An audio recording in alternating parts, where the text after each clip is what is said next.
اسلامی السلام علیکم ورحمۃ اللہ وبرکاتہ۔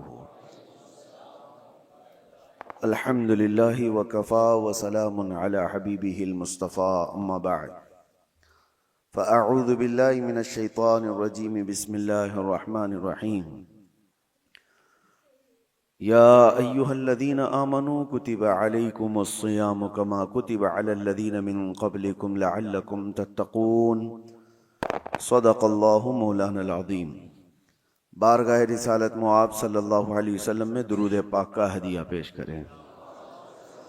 اللہم صلی علی سیدنا و مولانا محمد معدن الجود والکرم وآلہ واصحابہ الکرام وابنہ الکریم وبارک وسلم صلاة دائمة سرمدا ابدا۔ گزشتہ جمعہ میں نے عرض کیا تھا اسی آیت پر کہ اللہ تعالیٰ فرماتا ہے تم پر روزے فرض کیے گئے اے ایمان والو، جیسے کہ پہلے والوں پر کیے گئے تھے، تاکہ تمہیں پرہیزگاری ملے، تقوی تمہیں حاصل ہو۔ تقوی حاصل کرنے کے جو ذریعے ہیں اس میں بہت ساری چیزوں کو چھوڑنا ہے۔ اللہ کے نبی صلی اللہ تعالیٰ علیہ وسلم سے پوچھا گیا تقوی کیا ہے، تو آپ نے فرمایا کہ تقوی کی تفصیل اس طور پر کی گئی ہے، کچھ چیزیں حلال ہیں اور کچھ چیزیں حرام ہیں۔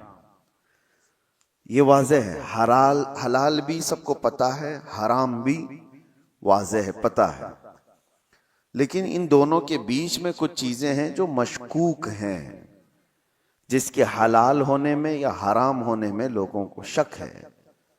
تو فرمایا گیا ان شک والی چیزوں کو چھوڑ دینے کا نام تقوی ہے۔ حرام چیزوں سے بچنے کا نام تقوی نہیں، حرام چیزوں سے بچنے کا نام تو مسلمان ہے۔ شراب سے بچتا ہے تو پرہیزگار ہے، جھوٹ سے بچتا ہے تو پرہیزگار ہے، نشہ سے بچتا ہے تو پرہیزگار ہے۔ نہیں، یہ تو بچنا اس کے لیے فرض ہے۔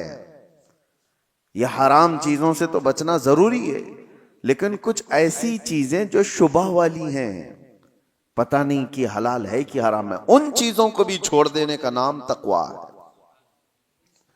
اب ہمارے عادتوں میں سے بہت ساری چیزیں ایسی لگ گئی جس کا احساس ہی نہیں، اور وہ کرتے چلے جاتے ہیں اور اس کے وبال کا اندازہ نہیں ہمیں، بسا اوقات اس کو نارمل سمجھ کر کے ہم چلتے رہتے ہیں۔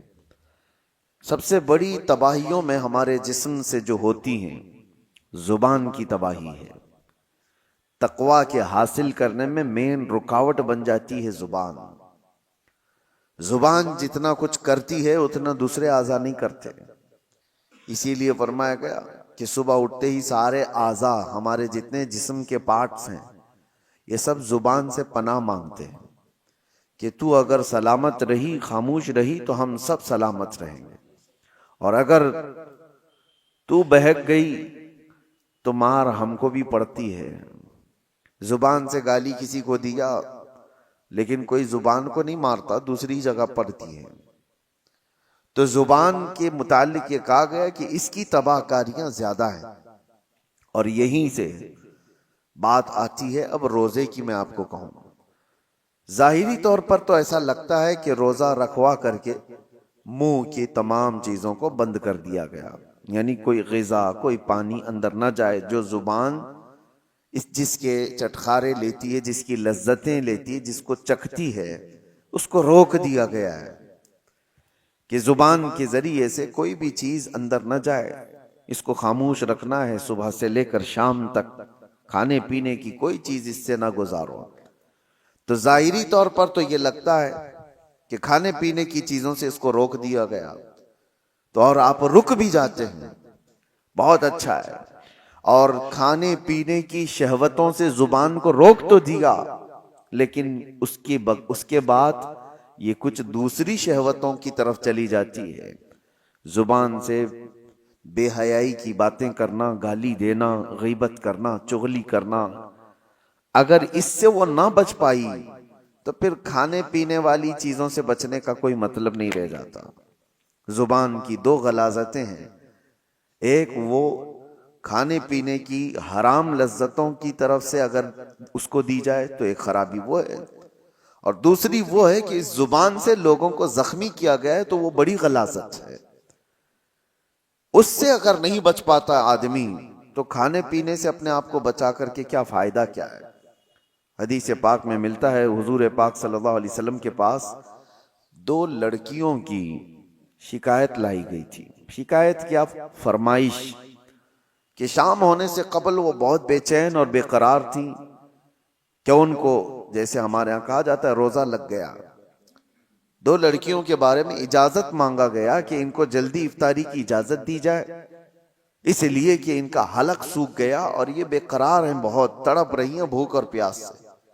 حضور پاک صلی اللہ تعالی علیہ وسلم نے پوچھا کون ہے؟ فلاں فلاں ہیں۔ نبی کریم صلی اللہ تعالی علیہ وسلم نے دیکھا اور ارشاد فرمایا وہ کیوں بے قرار ہیں؟ انہوں نے تو روزہ رکھا ہی نہیں، وہ تو روزہ رکھی ہی نہیں، وہ دونوں کیوں تڑپ رہی ہیں؟ تو کہا کہ نہیں یا رسول اللہ صلی اللہ علیہ وسلم وہ تو روزہ تھیں، روزہ رکھی تھی۔ کہا ان کو بلایا جائے۔ دونوں آئی تو وہ سوکھا چہرہ، نڈھال جسم، لیکن حضور پاک صلی اللہ تعالی علیہ وسلم نے ایک برتن منگوایا اور ان کے سامنے کیا، کہا اس برتن میں اپنے حلق میں انگلی ڈالو اور قے کرو۔ ایک وہ روزہ رکھنے والا جس کا پیٹ سوکھ چکا ہے، الٹی کیا ہے، جو صبح سے شام تک کچھ کھایا ہی نہ ہو تو الٹی کیا کرے گا؟ لیکن نبی پاک صلی اللہ علیہ وسلم نے جب فرمایا تو ان لڑکیوں نے اپنے حلق میں انگلی ڈالی اور جیسے ہی قے کرنا شروع کیا الٹی، تو گوشت کے کچے ٹکڑے باہر آنے لگے، تازے تازے ٹکڑے اس برتن میں بھر گئے۔ تو ان لڑکیوں نے دیکھ کر کے واویلا مچایا کہ ہم نے تو گوشت کھایا بھی نہیں تھا، یہ آیا کہاں سے؟ حضور پاک صلی اللہ تعالی علیہ وسلم نے فرمایا کیا فلاں جگہ پر بیٹھ کر تم مومنہ عورتوں کی غیبت نہیں کر رہی تھی، ان کی برائیاں نہیں کر رہی تھی؟ اور اللہ تعالیٰ نے قرآن پاک میں فرمایا اَيُعِبُ أَحَدُكُمْ أَن يَأْكُلَ لَحْمَ أَخِيهِ مَيْتًا، جو اپنے بھائی کی غیبت کرتا ہے کیا وہ اس بات کو پسند کرتا ہے کہ اپنے مرے ہوئے بھائی کا گوشت کھائے؟ یہ عام سی بلا ہو گئی ہے جس کو ہم ہلکے میں لیتے ہیں، عام سی بلا ہے، خاص طور پر عورتوں میں بھی۔ محفلیں سجتی ہیں باضابطہ، اگر ان کا تھوڑا سا خالی وقت مل گیا تو اس خالی وقت کو وہ ساری غیبتوں کے نظر کر دیتی ہیں۔ فلاں بغل کے عورتوں کا کیا حال ہے، فلاں رشتہ دار عورتوں کا کیا حال ہے، ساس کا کیا حال ہے، بہو کا کیا حال ہے، نند کا کیا حال ہے۔ یہ تمام چیزوں کی غیبتوں کے درمیان ان کی پوری محفلیں ختم ہو جاتی ہیں۔ اسی لیے فرمایا گیا کہ اس زبان کو روکنے کے لیے اللہ تبارک و تعالیٰ نے تم پر روزے فرض کیے تاکہ تقوی حاصل کرو، اور تقوی حاصل کرنے کے لیے سب سے بڑی رکاوٹ ہے یہ زبان۔ سیدنا ابو بکر صدیق رضی اللہ تعالیٰ پورے دن بھر ان سے کوئی 2 جملے سن لیتا تو بڑی بات ہوتی، اور آپ اپنے منہ کے اندر کبھی کبھی کنکریاں رکھ لیتے تھے، کوئی کچھ پوچھتا تو منہ کی طرف اشارہ فرماتے کہ منہ میں کچھ ہے۔ تو بات زیادہ نہ کرنے کے لیے آپ، حالانکہ کون سی غلط بات کرنے والے تھے، وہ رسول اللہ صلی اللہ تعالی علیہ وسلم کے جانشین ہیں، اس کے باوجود اپنی زبان کو بچانے کے لیے پورا دن اپنے منہ کو بند رکھتے۔ اور حکیموں نے یہی فرمایا جو خاموش رہتا ہے اس کی عزت بڑھا دی جاتی ہے، من سکت نجا، جو خاموش رہا وہ نجات پا گیا۔ اور اکثر ایسا ہوتا بھی ہے کہ میرے آقا صلی اللہ تعالی علیہ وسلم نے زبان کو پکڑ کر کے بھی فرمایا تھا من یضمن بین لحییہ وبین صدغیہ، من یضمن بین لحییہ وبین صدغیہ اضمن لہ الجنہ۔ حضور فرماتے ہیں 2 رانوں کے بیچ میں جو تمہارا حصہ ہے شرمگاہ، اور 2 جبڑوں کے بیچ میں جو تمہاری یہ زبان ہے، یہ 2 چیزوں کی حفاظت کی ذمہ داری لے لو، حضور فرماتے ہیں میں تمہارے جنت میں جانے کی ضمانت دیتا ہوں۔ 2 چیزوں کی حفاظت، اور یہ دو چیزوں کو آپ سوچیں کمپیریزن کس سے ہے؟ شرمگاہ، آدمی کی شرمگاہ جس سے آدمی بہت بڑے بھیانک گناہ کر سکتا ہے، زنا کا تک ارتکاب شرمگاہ سے ہوتا ہے، اور اس کے ساتھ جس دوسرے پارٹ کو جوڑا گیا وہ زبان ہے. یعنی جتنے خطرناک گناہ شرمگاہ سے ہوتے ہیں اسی انداز سے گناہ تمہاری زبان سے بھی ہوتے ہیں. ایک بات میں آپ کو بتاؤں، شرمگاہ زنا کر سکتی ہے، غلط کاریاں کر سکتی ہیں، لیکن شرمگاہ کفر نہیں کرتی. کفر جو ہے زبان کرتی ہے، کفر جو ہے وہ زبان کرتی ہے، شرک زبان کرتی ہے، شرمگاہ نہیں کرتی. اسی لیے بعض علماء نے کہا کہ شرمگاہ سے بھی زیادہ ذلت والی کبھی کبھار پارٹ یا کوئی عضو بنتا ہے تو وہ زبان بن جاتی ہے.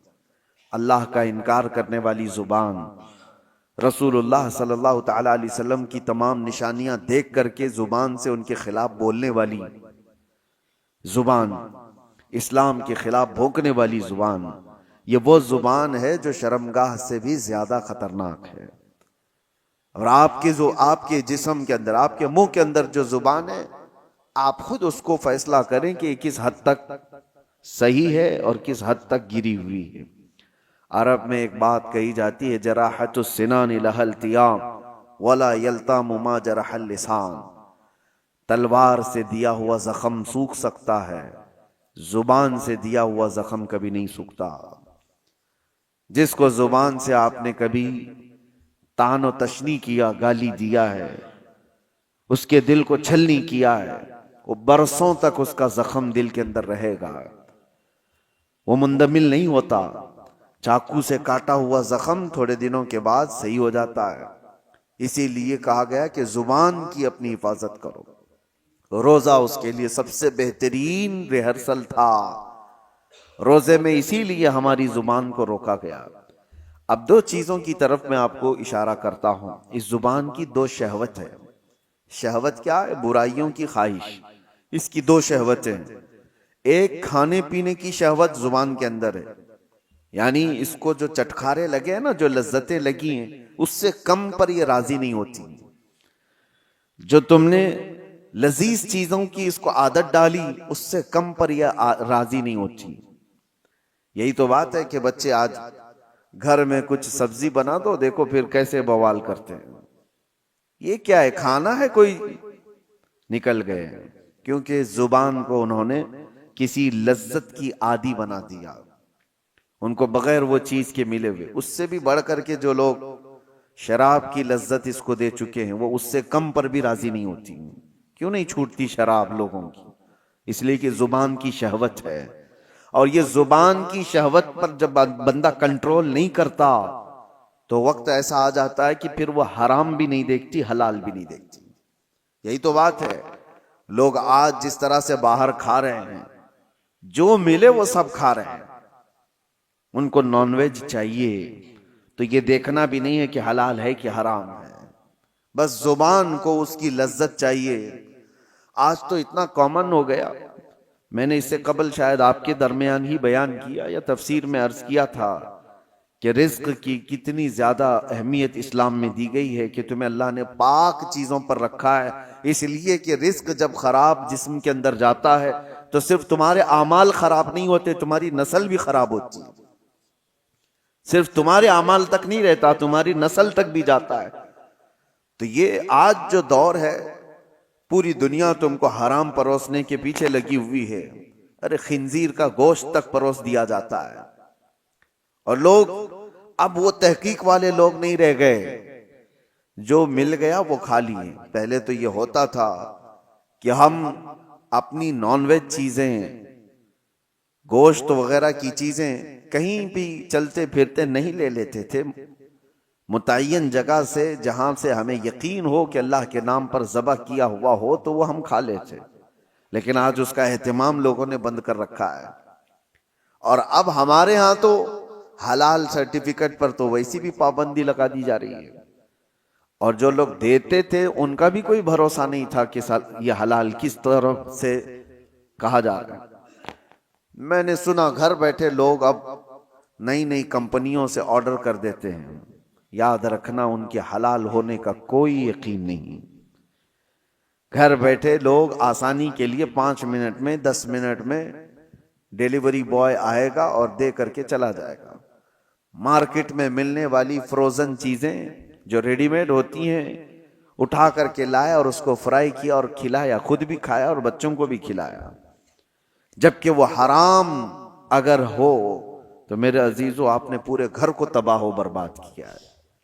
اپنی اولاد کو حرام کھلایا.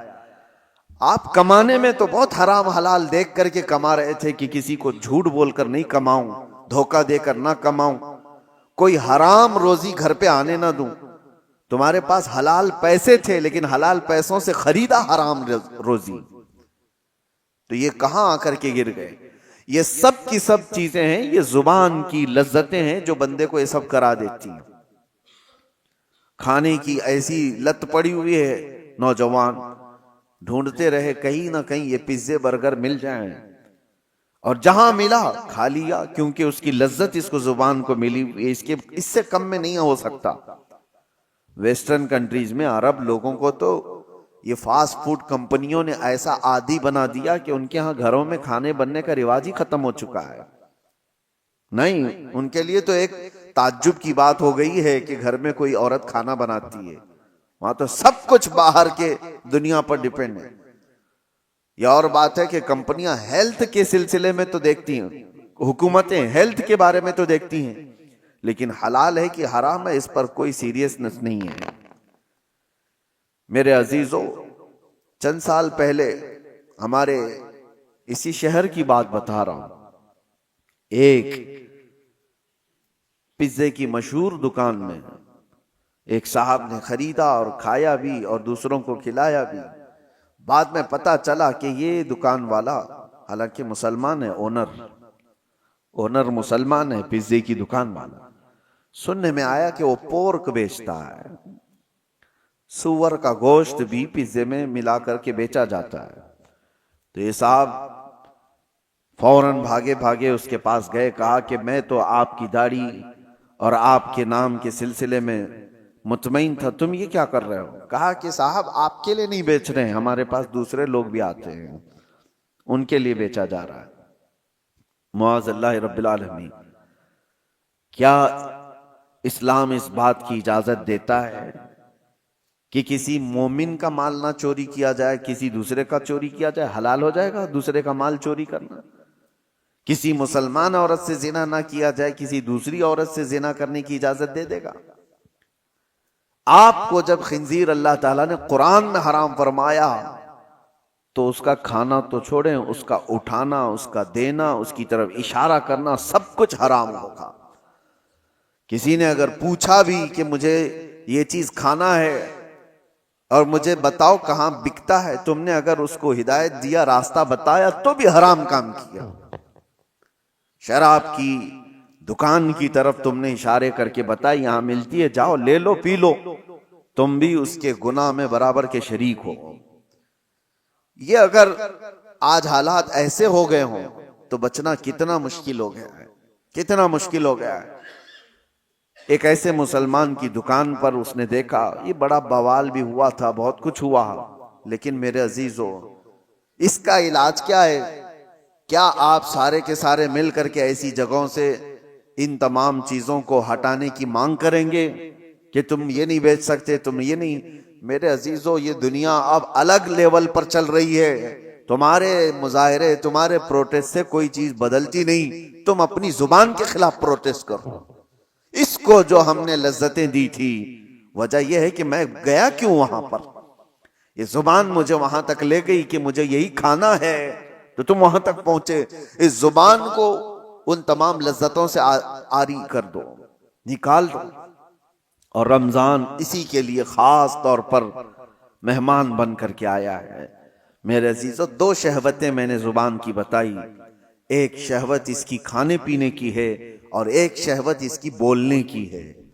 بولنے کی بھی ایک شہوت ہے. یہ ایسا نہیں ہے کہ یہ زبان خود بخود ایسی کچھ بک چلی جائے گی, اس کی بھی ایک شہوت ہے.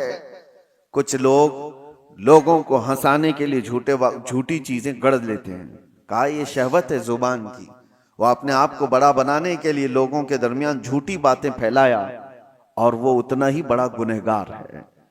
جھوٹ بولنے کا جو گناہ ہے، لوگ زبان کے ذریعے سے جو دوسروں کی بیک بائٹنگ کرتے ہیں، غیبت کرتے ہیں، اس کو ہلکے میں لیتے ہیں. بسا اوقات کہا گیا ہے الغیبت اشد من الزنا. غیبت جو ہے نا یہ زنا سے بھی بڑھ جاتا ہے. اس سے کئی چیزیں تباہ و برباد ہوتی ہیں. اور حضور پاک صلی اللہ علیہ وسلم کی حدیث ہے النمام لا يدخل الجنہ. نمام کہتے ہیں چغل خور کو. کہا کہ اس کی بات اس تک جا کر پہنچانے والا، اس کی بات اس تک لا کر کے پہنچانے والا، حضور فرماتے ہیں وہ جنت کی خوشبو بھی نہیں سونگھ سکتا، وہ جنت میں نہیں جائے گا. اور ایسے کتنے لوگوں کی عادتیں ہیں. مخبر لوگ کیا کرتے ہیں، یہ ٹپر لوگ کیا کرتے ہیں، سب یہاں کی خبریں ادھر دینے کا، ادھر کی خبریں ادھر لانا ہے. 100-500 کے لیے وہ اپنا ایمان بیچتے ہیں اور وہ جنت کی خوشبو سے بھی محروم ہو جاتے ہیں. اور خاص طور پر کچھ لوگ اس کو اپنا آج کا ایک سٹیٹس بنا چکے ہیں کہ ہمارا مقام پولیس کے سامنے بڑا ہوگا، ہمارا مقام ڈپارٹمنٹ کے سامنے بڑا ہوگا، کیونکہ ہم قوم کی کچھ باتیں لے جا کر رکھیں گے، جاسوسی کریں گے، اس کی خبر لے جا کر کے پہنچائیں گے. چغل خوری کو اللہ کے رسول صلی اللہ علیہ وسلم نے کتنی سختی سے منع فرمایا کہ وہ جنت کی خوشبو نہیں سونگھ سکتا. یہ سارے وہ کام ہیں جو زبان کرواتی ہے. زبان کی ہلاکتیں بہت زیادہ ہیں. اسی لیے میرے عزیزو جتنا اس کو خاموش کرا سکتے ہو خاموش کراؤ. اس کا دوسرا علاج میں آپ کو بتا کر جاتا ہوں. امام غزالی رحمت اللہ تعالی علیہ نے فرمایا بسا اوقات کسی انسان کی زبان شیطان کا پیشاب خانہ بھی بن جاتی ہے. شیطان کی پیشاب خانہ بن جاتی ہے. شیطان جس پر پیشاب کرے وہ کتنی گندی جگہ ہوگی، وہ زبان بن سکتی ہے کسی کی. زبان اتنی بھی غلیظ ہو سکتی ہے. اس کو اگر روکا نہیں گیا، اس کو اگر کنٹرول میں نہیں رکھا گیا تو یہ شیطان کی پیشاب گاہ بنے گی، پیشاب خانہ بنے گی. اب اس کے علاج کے سلسلے میں آپ کو بتاؤں، سارے بزرگوں نے، اولیاء کاملین نے اس کو دھویا، اس کو پاک کیا. تو کیا کیا؟ جب اس زبان کو درود پاک کی عادت ڈال دی جائے، میرے نبی پاک صلی اللہ تعالی علیہ وسلم کی غیرت ہے کہ پھر اس زبان کی حفاظت پر اللہ فرشتوں کو لگاتا ہے. اب اس زبان کو بچاؤ. یہ کثرت سے نبی پاک صلی اللہ علیہ وسلم پر درود بھیجتی ہے. اللہ کا ذکر کرنے والی زبان، میرے عزیزو اللہ تبارک و تعالیٰ اس زبان کی حفاظت کرے گا. ابھی دیکھیں یہ رب تعالیٰ کا احسان ہی تو ہے، کھانے پینے سے اللہ نے ہماری زبان کو بچا کر رکھا. یہ حفاظت تو ہو رہی ہے. حرام تو حرام، ہم حلال بھی نہیں کھا رہے ہیں، دن بھر حلال چیزیں بھی نہیں کھا رہے ہیں. اللہ نے اس کو روک کر رکھا ہے. یہ اس کا احسان ہے، اس کا کرم ہے، جو ہمیں پرہیزگار بنانا چاہتا ہے، ہمیں تقوی دینا چاہتا ہے، تو بچا کر رکھا. باقی اب بولنے سے، گندگیوں سے، غیبت سے، چغلی سے، گالی سے، حرام کاریوں سے، کفر سے، شرک سے، فسق سے، یہ جو جملے نکلنے والے ہیں اس سے روکنا اب تمہاری ذمہ داری ہے. اللہ نے تمہارے ہاتھ میں دیا. اگر ہمارا روزہ صبح سے لے کر شام تک قرآن کی اکثر تلاوت میں نکلتا یا پھر آپ کے درود مبارکہ میں گزرتا تو میرے عزیزو یہ زبان پھر وہ بے حیائیاں نہیں کرتی، بے حیائیاں نہیں کرتی. بس یہ اللہ کی توفیق کی بات ہے، اللہ کی توفیق کی بات ہے. مجھے آج یہ بات کرتے ہوئے یاد آتی ہے میرے والد گرامی رحمت اللہ تعالی علیہ، ان کا معمول تھا رمضان المبارکہ میں اتنا قرآن پڑھتے تھے. میں خود جانتا ہوں کہ ان سے بات کرنے کے لیے کبھی کبھار آدھا ایک گھنٹہ ہمیں کمرے کے باہر انتظار کرنا پڑ جائے کہ ابھی پڑھ رہے ہیں، ابھی کہیں سٹاپ ہو تو بات کر رہے ہیں. سحری سے لے کر کے وہ شروع کرتے تھے تو تراویح تک ان کا ختم قرآن بھی ہوتا تھا. ایک ٹارگٹ بنا کر چلنا تھا کہ مجھے ایک ختم قرآن پورا کرنا ہے. ایک ختم قرآن، میں حافظ ہوں، 27 سال سے ہم تراویح پڑھا رہے ہیں، لیکن یہ میں جانتا ہوں کہ ایک دن میں ختم قرآن کرنے کے لیے ساری چیزیں چھوڑنا پڑے گا۔ حرام تو حرام، حلال بات چیت کرنے میں بھی وقت نہیں ملے گا۔ کنٹینیو آدمی تلاوت کرتا رہے، ادھر اٹھے، اس میں بیچ میں کتنی چیزیں ہوتی ہیں، اپنی حاجتیں ہیں، نمازوں کا وقت ہے، یا پھر تھوڑا آرام بھی کرنا ہو، یہ ساری چیزیں اگر ملا دی جائیں تو ایک دن میں ہونا بہت مشکل ہو جاتا ہے، اور اگر ہو تو پھر سارے کام الگ، صرف قرآن، صرف قرآن۔ لیکن آج ان کی بات یاد آتی، اللہ ان کی تربت پر ابر رحمت نازل فرمائے کہ یہ بتانے کی کوشش بھی کی تھی کہ جتنی دیر تم اللہ کے کلام پڑھنے میں مصروف رہو گے، اور حدیث پاک یہ بھی ہے کہ اگر کوئی یہ پوچھتا ہے کہ کیا ہم قرآن ہی پڑھتے رہیں، کیا ہم صرف درود ہی پڑھتے رہیں، اور بھی تو کام ہے، دعا وغیرہ کرنا ہے کسی کے لیے، فرمایا گیا جو بندہ تلاوت قرآن میں مصروف رہا، دعا کرنے کا وقت نہیں ملا، تو پوری کائنات میں جو دعا کی جا رہی اللہ اسے وہ بھی عطا کرے گا۔ اسے دعا کرنے کا وقت نہیں ملا تو اللہ تعالیٰ اس کو وہ سب عطا کرے گا جو اس کے قلب میں ہے، اس کے دل میں ہے، مانگنا چاہتا تھا، کیوں نہیں مانگ سکا؟ کہ وقت نہیں ملا اسے، تلاوت کلام میں تھا۔ اسی طرح حدیث مبارکہ کی بھی متعلق بزرگوں نے فرمایا جو کثرت سے درود پڑھتا رہا تو الگ سے کوئی اور دعا کرنے کی حاجت نہیں، اس کو بیماریوں کے لیے، اپنے قرض سے نجات کے لیے، کسی کی پریشانی کے لیے دعا کرنا ضروری ہے، لیکن اگر دعا کرنے کا وقت نہیں ملا، کثرت سے میرے آقا کی بارگاہ میں درود پڑھنے میں مصروف رہا تو وہ درود ہی اس کی ساری دعاؤں کے لیے کافی ہو جائے گا۔ میرے عزیزو، اپنی زبان کو بزی رکھنے کا یہ سب سے بہترین طریقہ تھا، اور جب زبان قرآن کی تلاوت میں یا رسول کریم صلی اللہ علیہ وسلم پر درود پڑھتے ہوئے مصروف ہو جاتی ہے تو ایک تو اس کی لذتوں سے ہم نے اس کو بچا تو دیا، ان حرام کاریوں سے بچا تو دیا، جو اس کی شہوت تھی اس کو روک تو دیا، لیکن اس کا نتیجہ یہ بھی نکلتا ہے کہ اس زبان میں اللہ تعالیٰ کمال کی تاثیر عطا فرماتا ہے، اثر عطا کرتا ہے۔ جب تم کسی کو ایک جملہ کہو گے دوسروں کے 70 جملوں سے زیادہ بھاری لگتا ہے، یہ زبان کا اثر ہوتا ہے کہ کسی کے ہاں گھنٹوں کوئی چیز کہی جا رہی ہو وہ اثر نہیں کرتا، لیکن تاثیر والے کی زبان سے ایک جملہ نکلے وہ اثر کر جاتا ہے۔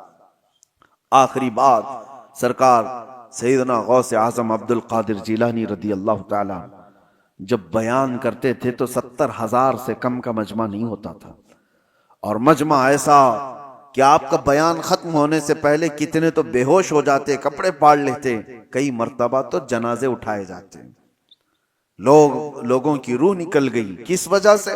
رقت ایسی طاری ہوئی، خوف خدا ایسا طاری ہو گیا، غوث پاک کے بیان کا اثر تھا۔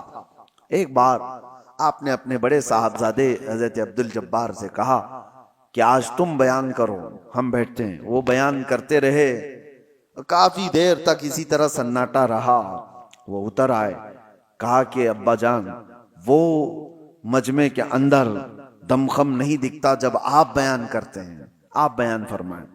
سلطان الاولیاء غوث اعظم عبد القادر جیلانی رضی اللہ تعالیٰ عنہ منبر پر چڑھے، اور چڑھتے ہی لوگوں سے خطاب کیا۔ بس آپ دیکھیں خطاب میں کیا کہا تھا۔ کہتے ہیں غوث پاک، اے لوگو، آج میرے گھر میں ایک عجیب حادثہ ہوا۔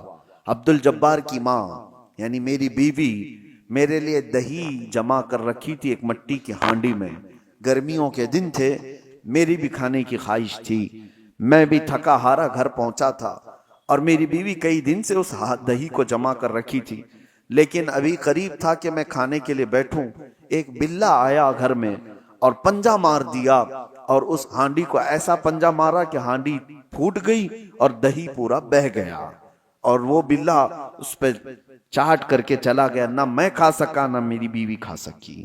اتنا کہنا تھا غوث پاک کا، لوگ دھاڑے مار کر رونے لگ گئے اور آہوازاری کرنے لگ گئے، بہت رونے لگ گئے۔ کیا تھا اس میں؟ کیا غوث پاک نے اپنے گھر کا قصہ بیان کیا، اس میں رونے کی بات کیا تھی؟ ارے دہی گر گیا، مٹکا پھوٹ گیا، اس میں کیا رونے کی بات تھی؟ میرے عزیزو، وہ اہل دل لوگ تھے، اور غوث پاک کی زبان سے نکلنے والے جملے یہ گھر کے قصے نہیں سنائے جا رہے تھے، بلکہ غوث پاک ان کو اشارے میں یہ بتا رہے تھے کہ انسان کی زندگی ایسی ہوتی ہے، مال جمع کرتا ہے جمع کرتا ہے جمع کرتا ہے، جب کھانے کا وقت آتا ہے تو ملک الموت روح نکال لیتا ہے، ملک الموت اس کی روح نکال لیتا ہے، اور کھانا ویسے اس کا جمع کیا ہوا سب پڑا رہ جاتا ہے، جیسے میرے گھر میں میرا دہی پڑا رہ گیا، ہم کھا نہ سکے۔ یہ غوث پاک آخرت کی بات یاد دلا رہے تھے اور لوگ دھاڑے مار کر رو رہے تھے۔ یہ تو بات ہوئی میرے عزیزوں ان لوگوں کے مجمع کی، لیکن ساتھ میں آپ کو ایک بات یہ بھی بتاؤں، وجہ یہ ہے کہ جس زبان سے یہ جملے نکل رہے تھے وہ سلطان الاولیاء کی زبان ہے۔ زبان کا اثر ہوتا ہے، زبان کا اثر ہوتا ہے۔ مثال کے طور پر میں آپ کو بتاؤں، بندوق کی گولی بہت اثر کرتی ہے، بہت اثر کرتی ہے۔ بندوق میں رکھ کر کے اگر مار دیا گیا تو ہو سکتا ہے کسی کی موت ہو جائے، لیکن وہی 50 گرام کی گولی اپنے ہاتھ میں لے کر کسی کو مارو، زیادہ سے زیادہ تھوڑی سی چوٹ آئے گی، کیا وہ اثر کرے گی؟ ہاتھ سے آپ مار رہے ہو کسی کو گولی لے کر کے، ایسی پھینک دیا جیسے کنکر یا پتھر کو پھینکتے ہیں، کسی کو کچھ کرے گی؟ زیادہ سے زیادہ جو اس کا وزن ہے اتنا چوٹ پہنچائے گی، کچھ نہیں ہوگا۔ گولی وہی ہے، بارود وہی ہے، لیکن وہی بندوق کی نالی میں رکھ کر کے مارو تو آدمی کی جان چلی جائے۔ یہ بات آپ کو اس لیے میں بتا رہا ہوں کہ زبان کا اثر ہوتا ہے۔ بات یہی ہے کہ عام وہ بندہ جس نے زبان کو بے حیائی میں رکھا ہے، اس کی ان باتوں کا وہ اثر نہیں ہوتا۔ ہاں، وہی ایک اللہ کے ولی کی زبان سے ایک جملہ نکل جائے، وہ ہزاروں کی دلوں میں اثر کر جاتا ہے، اثر کر جاتا ہے۔ یہی تو محبوب الہی کی بارگاہ میں ایک شخص نے آ کر کے اپنے گھر کی کمزوری اور غریبی کی شکایت کی تھی، میری بیٹی کی شادی ہے، کچھ بھی نہیں ہے میرے پاس مال، اور آپ نے کہا ٹھیک ہے جاؤ باہر سے کچھ ڈھیلے پتھر مل جائیں تو لے آؤ۔ 3 ڈھیلے لے آیا چھوٹے چھوٹے سے، آپ نے 3 بار قل هو اللہ احد پڑھا، دم کر دیا، کہا لے جائی۔ باہر جا کر دیکھتا ہے تو وہ سونا بنا ہوا، کہا اس کو بیچ لے اور اپنے گھر کی جو غربت ہے اس کو دور کر، اپنی بیٹی کی شادی کر لے۔ ظاہر سی بات ہے وہ تو 3 ٹکڑے سونے کے لے گیا، کنکریاں جو بھی تھیں، شادی ہو گئی ساری چیزیں، لیکن فارمولا تو ہاتھ میں ملا تھا، مٹی کو ڈھیلے کو سونا کیسے بنایا جاتا ہے اس نے تو سامنے کھڑے کھڑے دیکھا تھا۔ اور اس کے بعد گھر میں بہت بڑے بڑے ڈھیلے جمع کر لیا، بڑے بڑے پتھر لا کر کے بیٹھا، اور اس کے بعد وہی قل هو اللہ احد پڑھنا شروع کیا۔ 3 بار پڑھا، پھونک مارا، 3 بار پڑھا، پھونک مارا، وہ ڈھیلا ڈھیلا ہی، وہ پتھر ویسا ہی۔ اس نے سوچا پھر کیا پڑھا تھا انہوں نے، 1000 بار پڑھ لیا، وہ کچھ نہیں بدلا۔ دوسرے دن وہ آیا، محبوب الہی سے پوچھا کہ آپ نے اس دن مجھے جو ڈھیلے کو سونا بنا کے دیا کیا پڑھ کے دیا تھا؟ کہا قل هو اللہ احد کا سورہ 3 بار۔ کہا میں تو 1000 بار پڑھا، وہ ڈھیلے بدل ہی نہیں رہے۔ تب آپ نے فرمایا تو جس زبان سے پڑھ رہا ہے وہ اور ہے، میں جس زبان سے پڑھ رہا ہوں وہ اور ہے۔ زبان کا اثر ہوتا ہے میرے عزیزو۔ اس زبان کو جب لذتوں سے بندہ بچا لیتا ہے، اللہ اس زبان میں وہ اثر عطا کرتا ہے کہ جب بندہ پھر کسی کو کہے تو دل میں پار ہو جائے، اور جب بندہ اللہ کی بارگاہ میں بھی عرض کرے تو اللہ اس کی زبان کی بھی لاج رکھتا ہے، اس کی زبان کو بے وزن ہونے نہیں دیتا۔ بس اب یہ رمضان سب سے بہترین موسم ہے، اس زبان کو پاک کر لو، کھانے پینے کی لذتوں سے بھی اور بے حیائیوں کی بھی لذتوں سے۔ جب یہ زبان پاک ہو جائے تو اپنے اس زبان کو عادت ڈال لو میرے مصطفیٰ کریم کی بارگاہ میں کثرت سے درود بھیجنے کی۔ اور ایک بات میں بتا کر رخصت ہوتا ہوں، حضرت سیدنا سلیمان جزولی رحمۃ اللہ تعالیٰ علیہ بہت پائے کے بزرگ ہیں جنہوں نے دلائل الخیرات شریف لکھی ہے۔ دلائل الخیرات درودوں کے مجموعے کا ایک ایسا حصہ پوری دنیا میں آج مشہور ہے، جتنے درود تھے سب کو انہوں نے جمع کیا، اور دلائل الخیرات پڑھ پڑھ کر کے کتنے وہ لوگ ہیں جن کو اللہ نے ولایت عطا فرمائی، اللہ کے ولی بن گئے۔ اس کو لکھنے والے سلیمان جزولی، کیوں لکھا انہوں نے وہ بتاتے ہیں۔ ایک بار سفر میں تھے اور راستے میں شام ہو گئی، عصر ہم نے نہیں پڑھی تھی، قریب دیکھا تو ایک کنواں تھا، کنویں سے پانی نکالنے کی کوئی چیز ہے نہیں اور ہمیں وضو کرنا ہے، اور عصر کا وقت جا رہا ہے، سورج ڈوبنے کو ہے۔ دیکھا ایک چھوٹی سی بچی قریب میں آ رہی تھی، تو انہوں نے سوچا گھر وغیرہ ہوگا اس کا، جلدی سے اس بچی کو بلایا، 10-11 سال کی بچی، اس سے کہا بیٹی کوئی پانی نکالنے کے لیے کنویں سے چیز تمہارے یہاں سے مل جائے تو لے آؤ تاکہ ہم پانی نکالیں اور وضو کریں، نماز پڑھیں۔ اس بچی نے کہا اچھا اتنا ہی کرنا ہے آپ کو؟ تو وہ قریب آئی، کچھ پڑھا اور کنویں میں تھوک دیتی۔ جیسے ہی اس کا کنویں میں تھوکنا تھا کہ پانی جوش مارتا ہوا اوپر آ گیا۔ کنویں کا پانی اوپر آیا، سلیمان جزولی کہتے ہیں ہم نے وضو کر لیا، دیکھا کہ اس لڑکی کی کرامت، اور اس سے ہم نے کہا اللہ کی قسم دیتا ہوں بیٹی رک جانا، نماز پڑھ لینے دے، ہماری عصر قضا نہ ہو جائے۔ عصر کی نماز پڑھنے کے بعد اس بچی سے آپ پوچھتے ہیں بتا تو صحیح کیا پڑھ کر کے تو نے اس کنویں کو اس طرح کا حکم دیا؟ اس لڑکی نے کہا کچھ بھی نہیں، ایک بار درود پڑھا تھا، ایک بار درود پڑھا تھا۔ کہا ایک بار درود پڑھا اور کنویں کا پانی جوش مار کر باہر آیا؟ اس بچی نے کہا بات در حقیقت یہ ہے کہ میرے والد نے ہمیں تربیت ایسی کی، کبھی ہم نے اپنی زبان پر حرام غذا کو لگنے نہیں دیا اور کبھی حرام جملہ زبان سے نکالا نہیں۔ پھر درود پاک پڑھا تو اللہ نے اس میں یہ اثر عطا فرمایا۔ اس کے بعد آپ نے پورے درودوں کا مجموعہ لکھا تھا۔ اسی لیے میرے عزیزو زبان کو بچاؤ، اس کی ہلاکتیں بہت بڑی ہیں۔ جب یہ ہلاک کرتی ہے آدمی کو تو کافر بنا کر چھوڑتی ہے۔ یہی زبان کے جملے ہیں جو انسان کو اسلام سے خارج کر دیتے ہیں، ایمان سے۔ یہ گانے گاتے تھے نوجوان، ان کو لگتا ہے انٹرٹینمنٹ ہے، اس میں کتنے ایسے اشعار ہیں پڑھتے ہی آدمی کافر ہو جاتا ہے۔ خدا کے خلاف گانوں کے ذریعے سے تمہاری زبان پر لگا دیے گئے کہ بندہ وہ گنگنا رہا ہے اور کافر ہو گیا۔ کون کافر بنایا؟ تمہاری زبان۔ قیامت کے دن یہ جہنم میں لے کر کے اگر گئی تو پھر آپ پچھتانے کے علاوہ کچھ نہیں ہوگا۔ اللہ تبارک و تعالی زبان کی ہلاکتوں سے ہماری حفاظت فرمائے۔ رب تبارک و تعالی زبان کی لذتوں سے ہماری حفاظت فرمائے، اس کی شہوتوں سے اللہ ہماری حفاظت فرمائے۔ رب کریم ہمیں تقوی اور پرہیزگاری عطا فرما۔ اس رمضان المبارکہ کو مولا ہماری اصلاح کا ذریعہ بنا دے، ہمارے گھروں کی بے برکتی کو ختم فرما دے۔ مولا کریم ہمارے دلوں میں عشق مصطفیٰ عطا کر، ہماری آنکھوں میں تیرے حبیب پاک کے چہرے جمال جہاں آرا کی دیکھنے کی تڑپ عطا فرما۔ وصلی اللہ تعالی علی خیر خلقہ محمد وآلہ وصحبہ اجمعین، وآخر دعوانا ان الحمد للہ رب العالمین۔